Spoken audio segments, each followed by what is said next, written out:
I think it's safe to say that this NFL season proved one myth in the sport of football completely false. Is it officially time and okay to start paying running backs again? I'm here to take a look at the trend going across the NFL of running the football coming back and kind of shout out some of these running backs who got paid this last offseason and are absolutely balling in 2025, and show you guys why it may be worth it for your favorite NFL team to sign their current running back or sign someone else's. Now first, let's go back and talk about what ruined this stigma in the first place. Le'Veon Bell started off his career with the Pittsburgh Steelers as one of the best running backs ever. He was patient with the football as we've ever seen a running back, and his acceleration and agility was just next level. And at the same time in Dallas, a running back by the name of Ezekiel Elliott was tearing up the NFL, absolutely unstoppable. You see, at this point, the running back market hadn't gotten out of control just yet until these two guys demanded a ridiculous amount of money. And this, in my opinion, set the running back market ahead too far, which caused a chain reaction of other running backs trying to demand similar levels of money just to fail those expectations over and over again because they'd already overshot their own market. We're going to talk about it later in the video. We saw some of these contracts and the running backs that are going off right now make a lot more sense and have reset the market at a much safer place for running backs to get paid. Anyways, these two guys, Le'Veon Bell and Ezekiel Elliott, both held out from their team. Refused to play, refused to go to practice, refused to go to training camp, refused to show up to anything unless they got their cheddar. This led to Ezekiel Elliott getting overpaid by the Dallas Cowboys, some crazy guaranteed Deshaun Watson-like contract of the running back market, and Le'Veon Bell eventually would be forcing his way out of Pittsburgh when they had Antonio Brown, Ben Roethlisberger, one of the best defenses in the league, a team that truly should have won a Super Bowl, one of the best eras of football when we talk about for a franchise that didn't win the Super Bowl, mostly because Le'Veon Bell blew it up. Antonio Brown had his own part in it. I mean, after these massive paydays and taking this money from their teams, these running backs didn't pan out, and they left the sour taste across the league, across every single fan base, even about paying running backs. And the problem is that even the Steelers knew that Le'Veon Bell was kind of a system guy, and that as he aged, his greatest strengths, the agility, the acceleration, weren't going to be there anymore. Sure enough, he went to New York and he just was never the same player again. And to this day, Lev Bell has announced that he wants to try and play football, but no one wants him. So he finds himself in the boxing ring instead. And of course, we all know what happened to Zeke, man. He just fell off the face of the earth and made Jerry Jones look like an idiot once again. But this generation of running backs may be different, and I'm going to tell you why. But first, one quick reminder to like the video. It's the free way you can support my content, and it tells the algorithm to send this video out to more NFL fans like me and you. And if you're an NFL fan, you must be if you're watching the video, please make sure you subscribe to the channel. I make daily football content. We're here on the channel 24 hours a day, 7 days a week, and twice on Sundays. If you're an NFL fan, like I said, you will not want to miss it. All right, once you've liked and subscribed, we'll go back to talking here about the running backs changing the narrative. This generation of running backs may be different. Remember, last offseason, Saquon Barkley was telling the Giants it's time to pay him after franchise tagging him and holding on to him on his rookie contract for this long. Everyone knows about Saquon's injury history, but most of the people on the internet were banging the desk and telling the New York Giants that this guy needs to get paid. This guy needs to remain a Giant.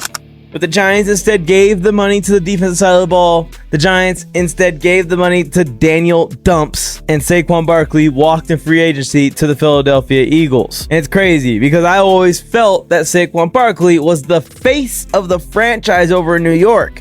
And now he's come to Philly, and the vibes I'm feeling from the fan base, I went to a Saquon Barkley 300-yard performance to get this t-shirt, is that he's again the face of the franchise, but this time in Philadelphia, which to me justifies the 3-year maxed out contract that Saquon Barkley got from the Eagles. That alone already justified it. And we're going to talk about what he's done on the field as well. Remember, last offseason, the Tennessee Titans didn't think Derrick Henry was worth the money anymore. He had been one of the highest paid running backs over the last couple of years. The Titans kept getting to the playoffs, but could not get over the actual hump. After another stalled season, they decided to part ways with King Henry. They took the discount and got Tony Pollard in there, and Tony Pollard's not been bad, honestly, but he's not been carrying the team like King Henry was.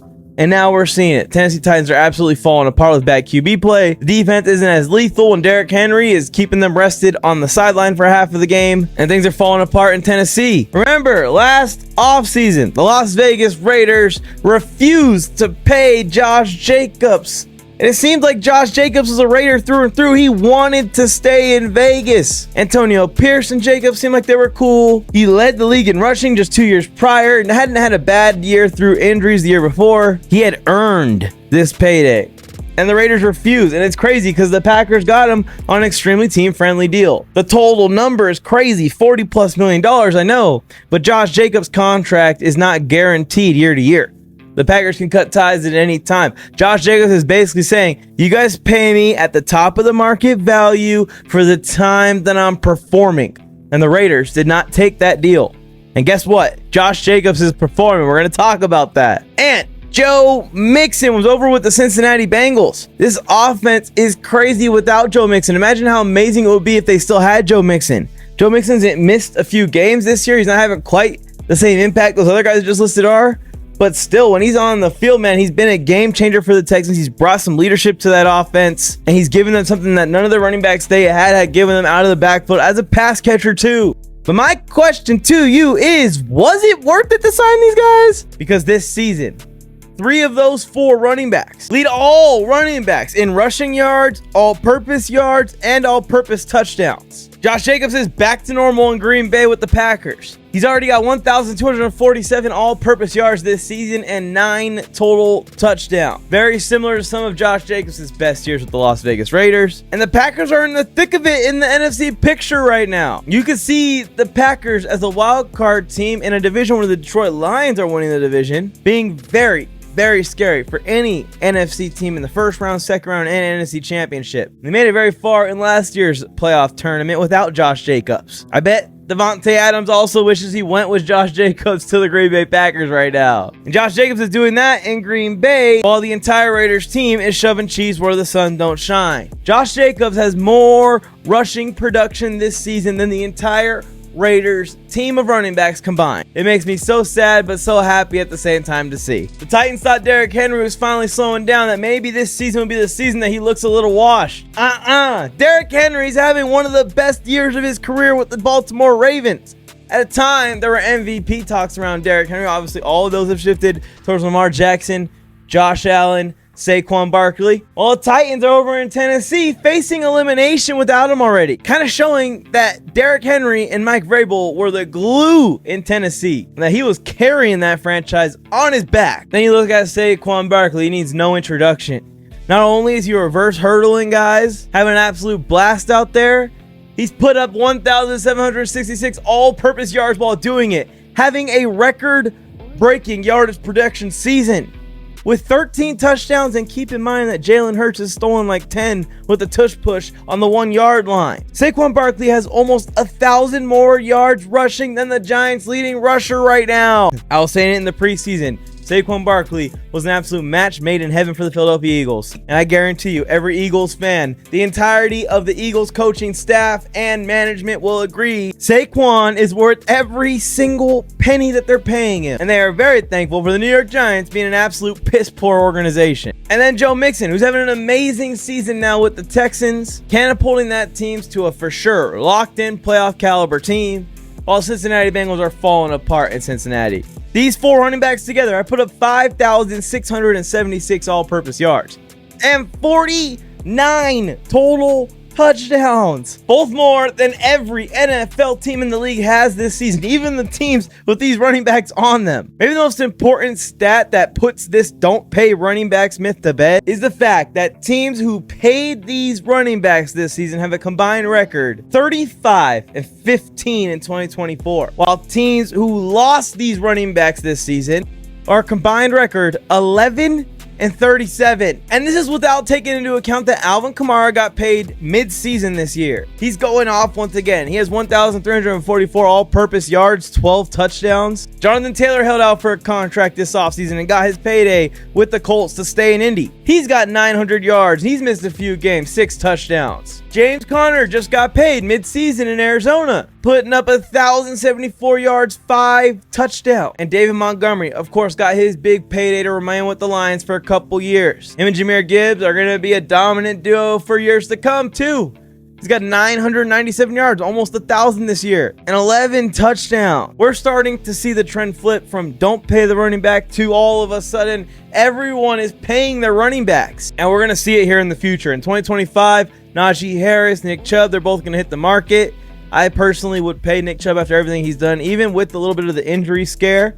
As long as he proves that he's going to be working towards getting healthier and continues to get better out there on the field towards the end of this season in the garbage time with the Browns, like Nick Chubb deserves that contract. Najee Harris is one of those guys that I'd be iffy. I would love Najee Harris to come over to the Chargers. That would be an absolutely perfect fit. But does he deserve that max value contract? I'm thinking more closer towards the deals that we're seeing guys like David Montgomery take, even like James Conner. King Henry's back up in 2026 once again with James Cook, who is absolutely balling out this year. And by then, he may be a guy that demands top of the market value. Breece Hall, who I personally think is a guy like Najee Harris, needs to prove a lot more before we get to 2026. And I would say, hey, New York Jets should give him all the money that they gave a guy like Le'Veon Bell. Full circle. And then Ken Walker, who is one of the most underrated running backs in the entire league, will also be available in 2026. Is the myth of paying running backs dead? Let me know in the comments, and let me know in the comments of these running backs I'm mentioning which you would pay. One last reminder to like the video, subscribe to the channel if you haven't already, if you're an NFL fan. And we post a lot of these videos like this one on all platforms as a short first. So if you guys want early access to some of my YouTube videos and YouTube content, follow me on all platforms: Instagram, TikTok, Facebook,